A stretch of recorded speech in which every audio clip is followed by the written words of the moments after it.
Hello বন্ধুরা, তোমরা সবাই কেমন আছো? আশা করি ভালো আছো। চলে এলাম আরও একটা নতুন রেসিপি নিয়ে। আমার আজকের রেসিপি ডাঁটা আর আলু দিয়ে রুই মাছের পাতলা ঝোল।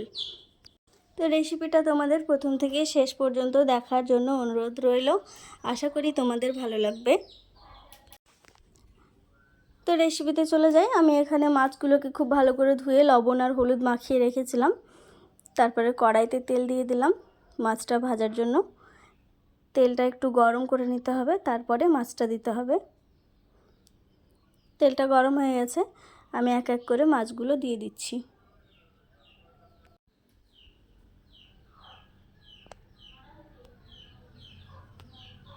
সব মাছগুলো দেওয়া হয়ে গেছে। কিছুক্ষণ আমি এক পাশটা ভাজা হতে দেব। এক পাশ মোটামুটি ভাজা হয়ে গেছে, এবার উল্টে দিচ্ছি।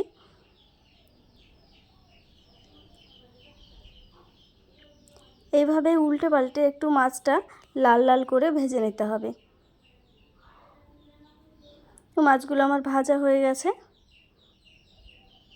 বেশ লাল লাল করে ভেজে নিয়েছি, দেখতেই পাচ্ছ। এবার আমি উঠিয়ে নেব। মাছগুলো তুলে নেওয়ার পর যে তেলটা ছিল তাতে আর একটু তেল আমি দিয়ে দিলাম। এবার এখানে আদা রসুন আর একটুখানি পেঁয়াজ দিয়ে আর কাঁচা জিরে দিয়ে পেস্ট করে রেখেছিলাম, সেটাই দিয়ে দিলাম।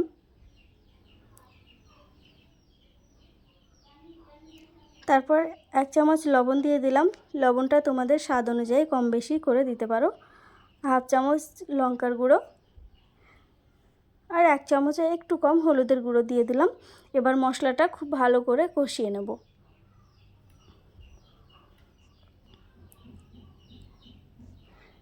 মশলাটা কষানো হয়ে গেছে। এবার আমি যে আলু আর ডাঁটাটা কেটে রেখেছিলাম সেটাই দিয়ে দেব।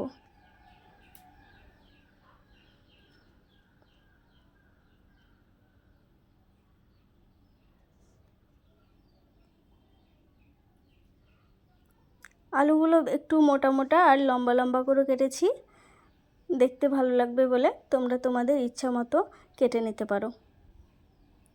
আবারও এগুলো একটু ভালো করে কষিয়ে নেব, তাহলে টেস্টটা অনেকটাই ভালো হবে।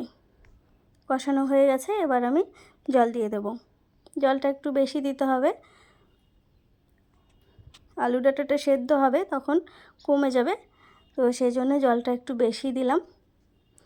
আর যেহেতু আমি ঘন ঝোল করব না, একটু পাতলা ঝোল করব, তো সেই মতোই জল দিয়েছি। তোমরা একটু যদি পাতলা ঝোল পছন্দ না করো তাহলে একটু জলটা কমিয়ে দিলেই হয়ে যাবে। এভাবে আমি কিছুক্ষণ ফুটিয়ে নিলাম। আলুটা আমার বেশ মোটামুটি ভালোই সেদ্ধ হয়ে গেছে। তো নামানোর কিছুক্ষণ আগে, একদম কিন্তু গলে যায়নি, মানে সেদ্ধ হয়েছে স্বাভাবিক, এই মুহূর্তে আমি মাছগুলো দিয়ে দিচ্ছি। মাছগুলো দিয়ে আমি আবারও কিছুক্ষণ ফুটিয়ে নেব। ততক্ষণে কিন্তু খুব ভালো হয়ে আলুটা সেদ্ধ হয়ে যাবে মাছের সঙ্গে। এভাবে আমি আরও 2-3 মিনিট ফুটিয়ে নেব।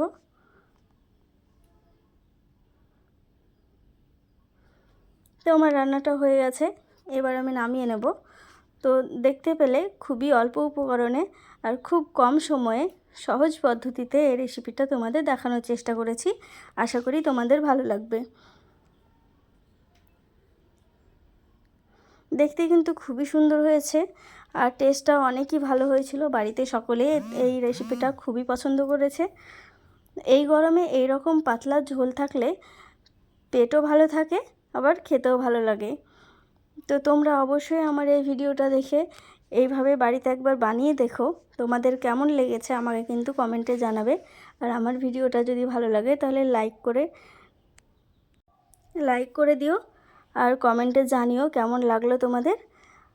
আর এই রকম ভিডিও আবারও পেতে চ্যানেলটাকে সাবস্ক্রাইব করে দিও।